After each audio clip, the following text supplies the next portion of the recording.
കഴിഞ്ഞ ആഴ്ച നമ്മുടെ ബഹുമാന്യനായ പണ്ഡിതൻ എം മുഹമ്മദ് മദനി നമ്മയെല്ലാം വിട്ടുപിരിഞ്ഞ് അദ്ദേഹത്തിൻ്റെ ലോകത്തേക്ക് യാത്ര തിരിക്കുകയുണ്ടായി. ഒരുപാട് കാലം നമ്മുടെ ഇടയിൽ ജീവിച്ച ഒരു മനുഷ്യനാണ്. മാത്രവുമല്ല ഇസ്ലാഹി പ്രസ്ഥാനത്തിൻ്റെ ജനങ്ങളെ പരലോക ചിന്തയിലേക്കും തൗഹീദിലേക്കും തിരിച്ചു കൊണ്ടുവരുന്നതിന് വേണ്ടി തൻ്റെ ചെറുപ്പകാലം മുതൽ താൻ മരിക്കുന്നതുവരെ പ്രവർത്തനത്തിൽ വ്യാപൃതനായിരുന്ന വളരെ സാത്വികനായ ലളിത ജീവിതം നയിക്കുന്ന എല്ലാവരുമായും സൗഹൃദം പങ്കിടുന്ന ഒരു നല്ല മനുഷ്യൻ നമുക്കിടയിൽ നിന്ന് യാത്ര തിരിച്ചിരിക്കുകയാണ്. അല്ലാഹു സുബ്ഹാനഹു വ തആല അദ്ദേഹത്തെയും നമ്മയുമൊക്കെ അവരുടെ ജന്നാത്തുൽ ഫിർദൗസിൽ ഒരുമിച്ച് കൂട്ടുമാറാകട്ടെ. കഴിഞ്ഞ ആഴ്ച ഉണർത്തിയതുപോലെ നമ്മൾ ശഅബാൻ മാസത്തിലാണ്. ശഅബാൻ മാസത്തിൽ റസൂലുള്ളാഹി സ്വല്ലല്ലാഹു അലൈഹി വസല്ലം ധാരാളം നോമ്പ് നോൽക്കാറുണ്ടായിരുന്നു എന്ന് സഹീഹായ ഹദീസുകളിൽ നമുക്ക് കാണാൻ കഴിയും. റമദാൻ കഴിഞ്ഞാൽ പിന്നെ ഏറ്റവും കൂടുതൽ നോമ്പെടുക്കാറുണ്ടായിരുന്നത് ശഅബാൻ മാസത്തിലായിരുന്നു എന്നും നമുക്ക് ഹദീസുകളിൽ കാണാൻ കഴിയും. എന്നാൽ അതോടൊപ്പം തന്നെ ഈ ശഅബാൻ മാസത്തിലെ ഒരു വലിയ ബിദ്അത്ത്, ഒരു അനാചാരം നമ്മുടെ നാട്ടിൽ സാധാരണക്കാർക്കിടയിൽ ധാരാളം നമ്മൾ കാണുന്നുണ്ട്. അതാണ് ബറാത്ത് നോമ്പ് എന്നാണ് അതിന് പറയുന്നത്. ഇസ്ലാമിലില്ലാത്ത, അള്ളാഹുവും റസൂലും ഒന്നും പഠിപ്പിച്ചിട്ടില്ലാത്ത ഒരു നോമ്പാണ് ബറാത്ത് നോമ്പ് എന്ന പേരിൽ നമ്മുടെ സാധാരണക്കാരായ ആളുകൾ ധാരാളമായി നോൽക്കുകയും അങ്ങനെ നോറ്റാൽ ഒരുപാട് പുണ്യമുണ്ട്, ഒരുപാട് പ്രതിഫലമുണ്ട് എന്ന് അവരെ നമ്മുടെ നാട്ടിലെ മതപണ്ഡിതന്മാർ ആ രീതിയിൽ വഅദ് പറഞ്ഞും മറ്റുമൊക്കെ പഠിപ്പിക്കുകയാണ് ചെയ്തിട്ടുള്ളത്. വാസ്തവത്തിൽ അള്ളാഹുവിൻ്റെ പ്രവാചകനോ സഹാബാക്കളോ അത്തരം ഒരു നോമ്പ് നോറ്റിട്ടില്ല. ശഅബാൻ 15-നാണ് ആ നോമ്പ് അവർ നോൽക്കാറുള്ളത്. ഈ ശഅബാൻ 15-ന് പ്രത്യേകമായ ഒരു നോമ്പും അതുപോലെ അന്ന് രാത്രി നമസ്കാരവും ഒക്കെ നിർവഹിക്കുന്ന ഒരു രീതി മുസ്ലിങ്ങൾ ആയി അറിയപ്പെടുന്ന ധാരാളം ആളുകളുടെ ഇടയിലുണ്ട്. പക്ഷെ പൊതുവിൽ നമ്മുടെ നാട്ടിലൊക്കെ ഇത്തരം പ്രവൃത്തി ചെയ്യുന്ന ആളുകൾ ഇത് അള്ളയും റസൂലും പറഞ്ഞതാണോ കൽപ്പിച്ചതാണോ എന്നൊന്നും നോക്കുന്ന ഒരു രീതിയല്ല. പണ്ടേ ശീലിച്ചു പോകുന്ന രീതി, അതല്ലെങ്കിൽ നാട്ടിലെ ഏതെങ്കിലും ഒരു ഉസ്താദ് അങ്ങനെ ചെയ്യാം എന്ന് പറഞ്ഞാൽ അതിൻ്റെ പിന്നാലെ പോകുന്നൊരു രീതി. സാധാരണക്കാരെ സംബന്ധിച്ചിടത്തോളം പല വിഷയങ്ങളിലും അങ്ങനെയൊക്കെ തന്നെയാണ് സാധ്യവും. അവർക്ക് ഓരോ വിഷയവും അതിൻ്റെ ആഴത്തിൽ പഠിച്ച് മനസ്സിലാക്കി അത് എന്താണെന്ന് തിരിച്ചറിഞ്ഞ് അങ്ങനെ പലപ്പോഴും അമലി ചെയ്യാൻ സാധിച്ചോളണമെന്നില്ല. എന്നാലും സാധാരണക്കാരായ ആളുകൾ മനസ്സിലാക്കേണ്ട ഒരു പ്രധാനപ്പെട്ട കാര്യം എന്താണെന്ന് വെച്ചാൽ, ഒരു വിഷയത്തിൽ അഭിപ്രായ വ്യത്യാസം പറയുകയും അത് ഇന്നതാണ്, അത് ശരിയല്ല എന്ന് ആരെങ്കിലും പറയുമ്പോൾ അതിന് ചെവി കൊടുക്കേണ്ടതുണ്ട്. അതിൽ എന്താണ് ശരി എന്ന് അന്വേഷിക്കേണ്ട ഒരു ബാധ്യത അവനെ സംബന്ധിച്ചിടത്തോളം ഉണ്ട്. അപ്പോൾ ഈ ബറാത്ത് നോമ്പ് എന്ന് പറയുന്നതിൻ്റെ അടിസ്ഥാനം തന്നെ യഥാർത്ഥത്തിൽ വളരെ തെറ്റായ, നമുക്കൊക്കെ അറിയുന്ന പല യാഥാർത്ഥ്യങ്ങളും അറിയുന്ന കുറേ കാര്യങ്ങളുണ്ടല്ലോ, അതിന് വിരുദ്ധമായ സംഗതിയാണ്. അതായത് നമുക്കൊക്കെ അറിയുന്ന കാര്യമാണ് വിശുദ്ധ ഖുർആൻ അവതരിച്ചിട്ടുള്ളത് റമദാൻ മാസത്തിലാണ്. അത് നമ്മൾ അറിയുന്നതും മനസ്സിലാക്കുന്നതും അല്ലാഹു സുബ്ഹാനഹു വ തആല വിശുദ്ധ ഖുർആനിൽ അത് പറഞ്ഞിട്ടുണ്ട്. ഷഹ്റു റമദാൻ അല്ലദീ ഉൻസില ഫീഹിൽ ഖുർആൻ, ഖുർആൻ അവതരിപ്പിക്കപ്പെട്ടിരിക്കുന്നത് റമദാൻ മാസത്തിലാണ് എന്ന് സൂറത്തുൽ ബഖറയിൽ അല്ലാഹു സുബ്ഹാനഹു വ തആല വളരെ വ്യക്തമായി പറഞ്ഞിട്ടുണ്ട്. എന്നാൽ ഈ ബറാത്ത് നോമ്പ് നോൽക്കുന്നു അത്തരം ആളുകൾ വിചാരിക്കുന്നത് ഖുർആൻ അവതരണം അത് ശഅബാൻ 15-നാണ് എന്ന് വിശ്വസിച്ചുകൊണ്ടാണ് ആ കാര്യം ചെയ്യുന്നത്. നോമ്പ് വെക്കുന്ന ആളുകൾ അങ്ങനെ ഒരു വാദം ഉണ്ടോ എന്നൊന്നും അവർക്ക് അറിഞ്ഞോളണമെന്നില്ല. അവര് ബറാത്ത് നോമ്പ് എന്ന് പറഞ്ഞാൽ അങ്ങനെ നോൽക്കുന്നു എന്ന് മാത്രമേ ഉള്ളൂ. അവരതിനെ പ്രമാണമായി എടുക്കുന്നത് ഈ ഞാനിവിടെ ഓതിയ ആയത്താണ്. സൂറത്തു ദുഖാൻ എന്ന് പറയുന്ന വിശുദ്ധ ഖുർആനിലെ ഒരു സൂറത്തിലെ ആദ്യത്തിൽ പറഞ്ഞിട്ടുണ്ട്, ഇന്ന അൻസൽനാഹു ഫീ ലൈലത്തിൻ മുബാറകത്തിൻ. ഈ ഖുർആനിനെ നാം ഒരു അനുഗ്രഹീതമായ രാത്രിയിലാണ് അവതരിപ്പിച്ചിട്ടുള്ളത് എന്ന് സൂറത്തു ദുഖാനിൽ പറഞ്ഞിട്ടുണ്ട്. ഈ അനുഗ്രഹീത രാത്രി എന്ന് പറഞ്ഞത് കൊണ്ട് ഉദ്ദേശിക്കുന്നത് ഷഅബാൻ 15 എന്ന് ഏതൊക്കെയോ ചില ഖുർആൻ വ്യാഖ്യാതാക്കള്, ചില പണ്ഡിതന്മാര് അവരുടെ പുസ്തകത്തിൽ എഴുതി വെച്ചു. ഈ അനുഗ്രഹീത രാത്രി എന്നിവിടെ പറഞ്ഞത്, ഇവിടെ പറഞ്ഞിട്ടുള്ളത് അത് ഷഅബാൻ 15 എന്ന് പറഞ്ഞു.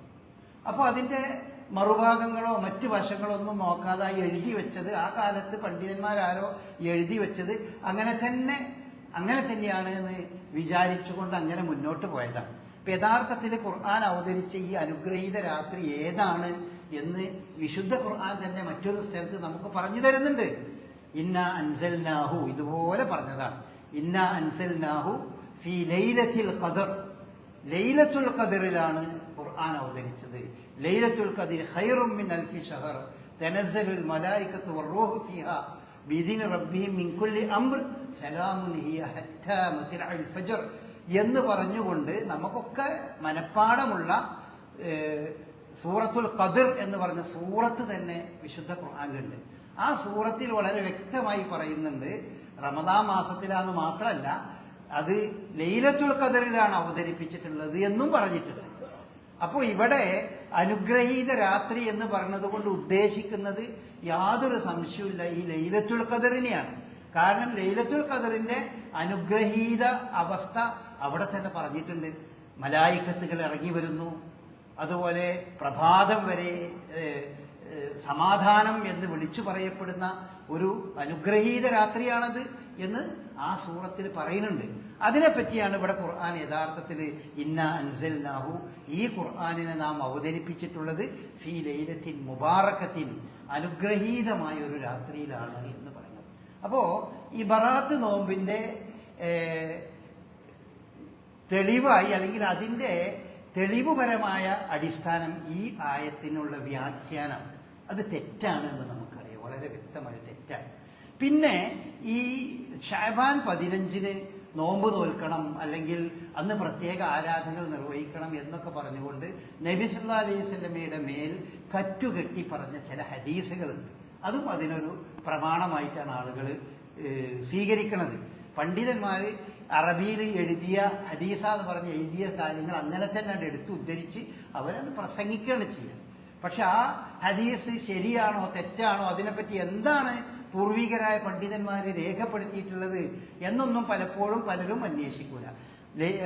ഇങ്ങനൊരു ഹദീസ് ഉണ്ട്, ഇദാ കാനത്ത് ലൈലത്തുൻ നിസ്ഫി മിൻ ഷഅബാൻ, ഷഅബാന്റെ മധ്യമായി കഴിഞ്ഞാൽ ഫഖൂമു ലൈലഹ, അന്ന് രാത്രി നിങ്ങൾ എഴുന്നേറ്റ് നമസ്കരിക്കുക, വസൂമു നഹാറഹ, ആ പകല് നിങ്ങൾ നോമ്പനുഷ്ഠിക്കുക എന്ന് പറഞ്ഞ ദുർബലമായ ദഈഫായ നബി സല്ലല്ലാഹു അലൈഹി വസല്ലമയുടെ മേൽ കറ്റുകെട്ടിയ ഹദീസാണ് എന്നുപോലും പണ്ഡിതന്മാർ പറഞ്ഞ, മൗദൂ എന്നാണ് അതിന് പറയാം, എന്നുപോലും പണ്ഡിതന്മാർ പറഞ്ഞ ഈ ഹദീസ്, ഈ രണ്ട് അടിസ്ഥാനത്തെ മുൻനിർത്തിക്കൊണ്ടാണ് നമ്മുടെ നാട്ടിലെ സാധാരണക്കാരായ ആളുകളെ ഈ നോമ്പ് നോൽക്കാൻ വേണ്ടി നമ്മുടെ പണ്ഡിതന്മാരായ ആളുകൾ, ഉസ്താദുമാര് പ്രേരിപ്പിച്ചുകൊണ്ടിരിക്കുന്നത്.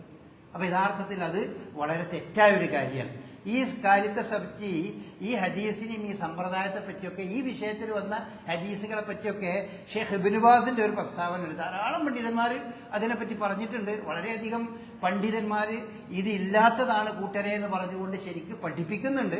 ആ കൂട്ടത്തിൽ ഇബ്നു ബാസ് പറഞ്ഞത് കുല്ലുൽ അഹാദീസിൽ വാരിദത്തി ഫീഹ മൗദൂഅത്തുൻ, ഈ വിഷയകമായി വന്ന ഹദീസുകളെല്ലാം അത് നബിയുടെ മേൽ കറ്റുകെട്ടി ഉണ്ടാക്കിയ ഹദീസാണ്. വദഈഫത്തുൻ ലാ അസ്ല ലഹ, അത് ദഈഫാണ്, അതിനൊന്നും ഒരു അടിസ്ഥാനമല്ല.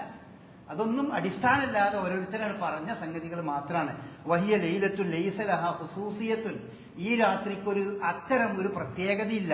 ലാ ഖിറാഅത്തൻ വലാ സ്വലാത്തൻ ഖാസത്തൻ ഒരാ ജമാഅത്തൻ ഒറ്റയ്ക്ക് നിസ്കരിച്ചു കൊണ്ടുള്ള പ്രത്യേകതയോ അല്ലെങ്കിൽ ജമാഅത്തായി നിസ്കരിച്ചു കൊണ്ടുള്ള പ്രത്യേകതയോ അതിനെപ്പറ്റി അങ്ങനെ ഒരു പ്രത്യേകത ഈ രാവിനില്ല. വമാ കാലു ബാദുൽ ഉലമാഉ ലഹാ ഖഫിയ. എന്നാൽ ചില പണ്ഡിതന്മാർ ഇതിന് ചില പ്രത്യേകതകളുണ്ട് എന്നൊക്കെ പറഞ്ഞത് ഫഹുവ ഖൗലുൻ ദഈഫുൻ, അത് ദുർബലമായ ഒരു സംസാരമാണ്. ഫലാ യജൂസു അൻ നഖുസ്സ ബിശൈഇൻ മിന്ന, ഇതിന് ഒരു പ്രത്യേകതയും കൽപ്പിക്കാൻ നമുക്ക് ഒരു തെളിവും ഇല്ല എന്ന് ഇവിടെ ഇദ്ദേഹം പറയും. ഇത് ഇദ്ദേഹം മാത്രമല്ല, ധാരാളം മറ്റു പണ്ഡിതന്മാർ പറഞ്ഞിട്ടുണ്ട്. അപ്പൊ നമ്മൾ നമ്മുടെ പള്ളിയും ഇത്തരം സംഗതികളൊക്കെ നമ്മൾ കേൾക്കണ പഴയ ആളുകൾക്കൊന്നും ഇതിലൊരു പുതുമ ഉണ്ടാവില്ല. ഇതൊക്കെ ധാരാളം അവർ ചെറുപ്പത്തിലേ കേൾക്കുന്നതാണ്. അപ്പോൾ ഞാൻ ഓർക്കുന്നുണ്ട്, ഇപ്പോൾ ജമിയത്തുൽ മുജാഹിദീൻ എന്ന ഈ സംഘം ഇത് രൂപീകരിക്കപ്പെടുന്ന 1940കളിലൊക്കെ ബറാത്ത് രാവ് എന്ന് പറഞ്ഞൊരു ലഘുലേഖൻ ഇറക്കിയിട്ട് നമുക്ക് കാണാൻ കഴിയും. അന്ന് അതൊക്കെ വലിയ ആളുകൾ അതിനെപ്പറ്റി ബോധവൽക്കരിച്ചിരുന്നു. ഇന്ന് അത്തരം കാര്യങ്ങൾ സോഷ്യൽ മീഡിയയിൽ നിന്ന് ധാരാളം മനസ്സിലാക്കാൻ പറ്റും. പക്ഷേ സോഷ്യൽ മീഡിയയിൽ കാണുന്ന ബഹുഭൂരിപക്ഷം പ്രസംഗങ്ങളും സംസാരങ്ങളും ഒക്കെ ഇങ്ങനെ ഒരു നോമ്പുണ്ട്, വളരെ പ്രതിഫലമുണ്ട്, ആ ദിവസം നിങ്ങൾ ഇത്ര യാസീൻ ചെല്ലണം, ഇത്ര നിങ്ങൾ നിസ്കരിക്കണം, അത് നിസ്കരിച്ചു കഴിഞ്ഞാൽ നിങ്ങളുടെ എല്ലാ കാര്യങ്ങളും നടപ്പാകും എന്നൊക്കെ പറയാണ്, നിങ്ങളുടെ എല്ലാ പാപങ്ങളും ശുദ്ധമായി പോകും എന്നൊക്കെ പറഞ്ഞുകൊണ്ട് ആളുകളെ അമലുകൾ ചെയ്യാൻ വേണ്ടി പ്രേരിപ്പിക്കലല്ല സാധാരണ. ആളുകളെ നമ്മളെ സാധാരണക്കാരെ നമ്മളെ പല ഉസ്താദുമാരും ചെയ്യാറുള്ളത് എന്താന്ന് വെച്ചാൽ അവരേതെങ്കിലും ഒരു സംഗതി അങ്ങോട്ട് ചെയ്താൽ എല്ലാത്തിനും പരിഹാരമായി എന്നാണ് പറയും. ഇപ്പോൾ നിസ്കാരത്തെ കാര്യം ശ്രദ്ധിക്കുന്നുണ്ടാവില്ല, ബാക്കി കാര്യങ്ങളിലൊന്നും ശ്രദ്ധ ഇല്ലെങ്കിലും ഒരു നബിദിനാണ് കഴിച്ചാൽ മതി, എന്നാൽ പിന്നെ ബാക്കിയൊക്കെ ക്ലിയർ ആകും എന്ന ഒരു വിധാനത്തിലേക്ക് നമ്മുടെ സാധാരണക്കാരുടെ ചിന്തയെ പലപ്പോഴും പല മുസ്ലിയാക്കന്മാരും മറ്റൊക്കെ എത്തിക്കുന്നത് നമുക്ക് കാണാൻ കഴിയും. ഇത് വലിയ അപകടമാണ്. സാധാരണക്കാരായ ആളുകൾ അപ്പൊ അവർ ജീവിക്കുമ്പോൾ അങ്ങനെ ജീവിച്ചു പോകും, ഒരു വ്യത്യാസം ഉണ്ടാവില്ല. അവർ ദീനിന്റെ കാര്യത്തിൽ ശ്രദ്ധയോ കാര്യമൊന്നും ഉണ്ടാവില്ല. പക്ഷേ ഒരു നബിദിനാണ് വന്നാൽ അവർ ഭയങ്കര നബിദിനത്തിന്റെ ഒക്താക്കളാവും, റസൂലിനെ സ്നേഹിക്കണേനും മറ്റൊക്കെ പറയും. അതുപോലെ ഒരു ബറാത്ത് നോമ്പാണ് വന്നാൽ ബാക്കി റമദാൻ നോമ്പൊന്നും കാര്യമായി നോക്കാത്തവരും ബറാത്ത് നോമ്പാണ് വന്നാൽ, മീറാജ് നോമ്പാണ് വന്നാൽ അതൊക്കെ വലിയ കാര്യമായിട്ട് ഇല്ലാത്ത നോമ്പുകളും ഇല്ലാത്ത നമസ്കാരങ്ങളും ധാരാളമായി നിർവഹിച്ച് അങ്ങനെ മുന്നോട്ട് പോകുക. അതിനെപ്പറ്റി ഒന്നും ചിന്തിക്കുന്ന രീതിയും പലപ്പോഴും നമ്മൾ ആളുകളുമില്ല. അപ്പം അത്തരം സംഗതികൾ നമ്മൾ ഈ സന്ദർഭത്തിൽ ശരിയായി മനസ്സിലാക്കേണ്ടതുണ്ട്. പിന്നെ ഈ വിഷയകമായി വന്ന ഒരു ചില പണ്ഡിതന്മാർ സഹീഹ് അല്ലെങ്കിൽ സ്വീകാര്യമാണെന്ന്, വേറെ ചില പണ്ഡിതന്മാർ സ്വീകാര്യമല്ല എന്ന് പറഞ്ഞ ഒരു ഹദീസാണ് ഈ വിഷയത്തിലാകെ വന്നത്. അതിന് അല്ലാഹു സുബ്ഹാനഹു വ തആലയുടെ പ്രവാചകൻ പറയുന്ന സംഗതി, ഈ സന്ദർഭത്തിൽ നിങ്ങൾ വളരെയധികം പ്രാർത്ഥിക്കുകയും എന്നാൽ ഈ സന്ദർഭത്തിൽ മുശ്രിക്കും പരസ്പരം പിണങ്ങി നിൽക്കുകയും ഇല്ലാത്ത ആളുകൾക്ക് അള്ളാഹുവിന്റെ മഗ്ഫിറത്ത് ലഭിക്കുമെന്ന് പറഞ്ഞ ഒരു ഹദീസാണ്. ഇതിൽ കുറച്ചെങ്കിലും സ്വീകാര്യമായൊരു സംഗതിയുള്ളത്. അതെന്താന്ന് വെച്ചാൽ അപ്പൊ അതും നമ്മൾ ശ്രദ്ധിക്കേണ്ട സംഗതിയാണ്. പിണക്കമില്ലാതിരിക്കുക, തമ്മിലുള്ള പിണക്കങ്ങൾ അത് വളരെ ഗൗരവത്തോടു കൂടിയാണ് പരിശുദ്ധ ഇസ്ലാം കാണുന്നത്. അപ്പോ ഈ ശഅബാൻ മാസത്തിലൊക്കെ നമ്മൾ പ്രത്യേകിച്ചും റമദാനിനോട് മുന്നോടിയായി കിടക്കുന്ന ഈ മാസത്തിൽ തമ്മിലുള്ള പിണക്കത്തിൽ നിന്നൊക്കെ മാറണം. ഈ ഹദീസിൽ പറഞ്ഞിട്ടുള്ളത് ശിർക്ക് ചെയ്ത് ജീവിക്കുന്ന ഒരാളും അതുപോലെ തമ്മിൽ തെറ്റി പിരിഞ്ഞു നിൽക്കുന്നവർക്കും അള്ളാഹു പുറത്തു തരാത്ത ഒരു സന്ദർഭമാണിത് എന്ന് പ്രത്യേകം ഉണർത്തുന്നുണ്ട്. അപ്പൊ അത് വളരെ ശ്രദ്ധയിൽ നമ്മൾ വേണ്ട കാര്യമാണ്. പ്രത്യേകിച്ചും കുടുംബങ്ങളിൽ ജ്യേഷ്ഠാനിയന്മാർ തമ്മിൽ, ഉമ്മി വാപ്പ തമ്മിൽ, മക്കൾ തമ്മിൽ, ഭാര്യാഭർത്താക്കന്മാർ തമ്മിൽ ഒക്കെ വളരെ ചെറിയ ചെറിയ പ്രശ്നങ്ങൾക്ക് തമ്മിൽ തെറ്റി പിണങ്ങി നിൽക്കുന്ന അവരൊക്കെ ഈ റമദാനൊക്കെ വരികയാണ്. ശഅബാൻ മാസത്തിൽ അവർ ചെയ്യേണ്ട ഒരു പുണ്യകർമ്മമായിട്ട് പ്രധാനമായിക്കൊണ്ട് വിശുദ്ധ പ്രവാചകൻ നമ്മൾ ഉണർത്തിയിട്ടുള്ളത് അതിൽ നിന്നൊക്കെ ചെയ്യുന്ന ഒരു സംഗതി ആളുകൾ പിന്നോട്ട് പോകാൻ പലപ്പോഴും മടിക്കും. നല്ല കാര്യമല്ലേ എന്ന് വിചാരിച്ചിട്ട് അവരതിന് പിന്നോട്ട് പോകാൻ മടിക്കും. നേരെ മറിച്ച് ധാരാളം പാപങ്ങൾ, വേറെ ചില പാപങ്ങളൊക്കെ മനുഷ്യന്മാർ ചെയ്യുന്നുണ്ട്, അത് ചെയ്യണവർക്ക് തന്നെ അറിയാം അത് പാടില്ലാത്തതാണ്, തെറ്റാണ് എന്ന് പലരും. അപ്പൊ കള്ള് കുടിക്കുന്ന ആളുകൾക്ക് അവരാരും പറയില്ല. ഒരു മുസ്ലിം കള്ള് കുടിക്കുന്ന ഒരു മുസ്ലിം ഉണ്ടെങ്കിൽ അവരൊക്കെ പറയാം പാടില്ലാത്തതാണ്, ഖുർആൻ അല്ലെങ്കിൽ റസൂലുള്ള ഇസ്ലാം മതം വിരോധിച്ചതാണ് എന്നൊക്കെ അവർക്ക് അറിയാം. പക്ഷെ എന്നാലും അവരുടെ ദേഹേച്ഛയ്ക്ക് വിധേയരായിക്കൊണ്ട് അവർ കള്ള് കുടിച്ച് നടക്കും. പക്ഷെ ഒരിക്കലും അത് ശരിയാണ്, അതന്നെയാണ് ശരി എന്ന് അവരൊരിക്കലും പറയില്ല. അങ്ങനത്തെ ആളുകൾ അങ്ങനത്തെ കാര്യങ്ങളിൽ നിന്ന് മടങ്ങി വരാൻ വളരെ സാധ്യതയുണ്ട്. കാരണം അവർക്ക് ബോധ്യമുണ്ട് അത് തെറ്റാണ്. അപ്പോൾ എപ്പോഴാണ് തെറ്റാന്ന് അവർക്ക് കൃത്യമായി ബോധ്യം ഇതുമായി മുന്നോട്ട് പോയാൽ എൻ്റെ ദുനിയാവും ആഖിറും ഒക്കെ ഇല്ലാതെയായി പോകുന്നു അവർക്ക് മനസ്സിലാവും. അപ്പോൾ അവരതിൽ നിന്ന് പോകും. പക്ഷെ ബിദഅത്തുകാരനെ സംബന്ധിച്ച് അങ്ങനെയല്ല. ബിദഅത്തുകാരൻ വിചാരിക്കുന്നത് ഇത് വളരെ ശരിയാണ്, ഇത് അള്ളാന്റെ അടുക്കൽ എനിക്ക് കൂലി കിട്ടുന്ന സംഗതിയാണ് എന്ന് വിചാരിച്ചുകൊണ്ടാണ് അവനത് ചെയ്യണത്. അപ്പൊ അവനതിൽ നിന്ന് പിന്തിരിയാൻ വളരെ പ്രയാസമാണ്. അപ്പൊ അതുകൊണ്ട് കാര്യങ്ങൾ പഠിച്ച് മനസ്സിലാക്കുക എന്നതാണ് അത്തരം സന്ദർഭങ്ങളിൽ വളരെ കൃത്യമായി നമ്മൾ മനസ്സിലാക്കേണ്ടത്. അള്ളാഹു അത്തരം കാര്യങ്ങളെ പറ്റി ബോധ്യവും ശ്രദ്ധയും ഉള്ളവരുടെ കൂട്ടത്തിൽ നമ്മെ എല്ലാം ഉൾപ്പെടുത്തുമാറാകട്ടെ.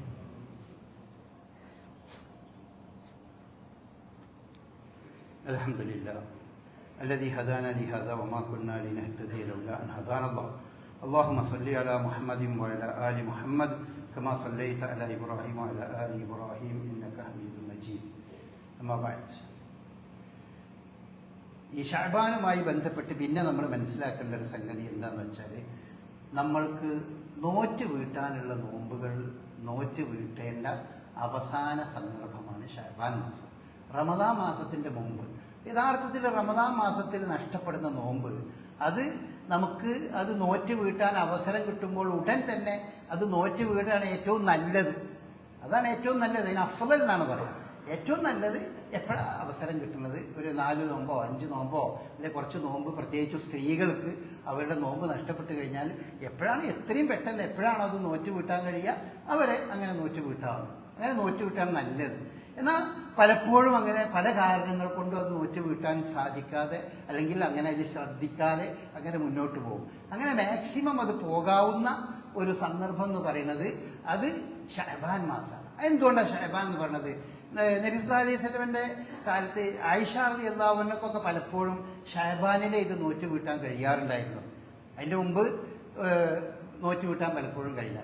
ചില ആളുകൾ, ചില പണ്ഡിതന്മാർ പറഞ്ഞിട്ടുണ്ട്, നമുക്ക് നോറ്റ് വീട്ടാനുള്ള നോമ്പ് ഉണ്ടാകുമ്പോൾ പിന്നെ സുന്നത്ത് നോമ്പ് നോൽക്കരുത്, ആദ്യം നോറ്റ് വീട്ടാനുള്ള നോമ്പ് നോൽക്കണം, എന്നിട്ട് പിന്നെ സുന്നത്ത് നോമ്പ് നോൽക്കണം എന്ന്.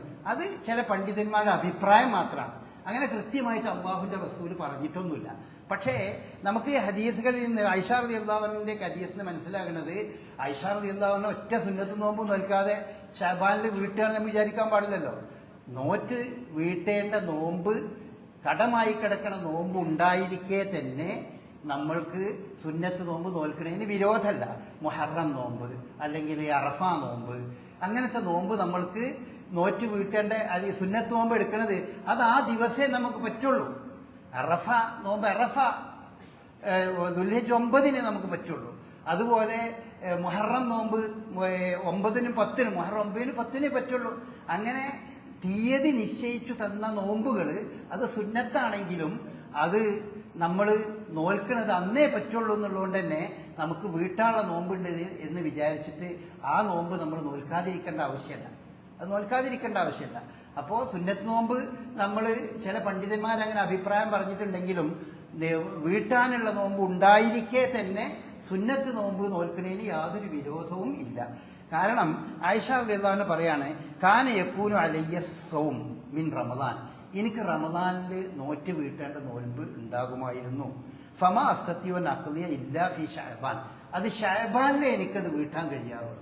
അപ്പൊ ശഅബാൻ മാസം വരെ എന്ന് പറഞ്ഞാൽ റമദാന്റെ അടുത്ത റമദാന്റെ തൊട്ട് മുമ്പത്തെ മാസം, അതാണ് ഈ ശഅബാൻ എന്ന് പറയുന്നത്. അന്നേ അവർക്ക് നോറ്റ് വീട്ടാൻ കഴിയാറുള്ളൂ. ആ ഇടയ്ക്കുള്ള ബാക്കി 11 മാസവും അവർ സുന്നത്ത് നോമ്പ് നോറ്റിട്ടില്ല എന്ന് നമുക്ക് മനസ്സിലാക്കാൻ പറ്റില്ല. അപ്പോൾ ഇത് മാക്സിമം നമുക്ക് പോകാവുന്നത് ശഅബാന്റെ മുമ്പ് എങ്ങനെയെങ്കിലും നമ്മൾ എന്ത് ചെയ്യണം, അത് നോറ്റ് വീട്ടണം. അടുത്ത റമദാൻ വരുന്നതിന്റെ മുമ്പ് നമുക്ക് കടമുള്ള നോമ്പ് നോറ്റ് വീട്ടുക എന്ന് പറയുന്നത് നമ്മൾ ശ്രദ്ധിക്കേണ്ട സംഗതിയാണ്.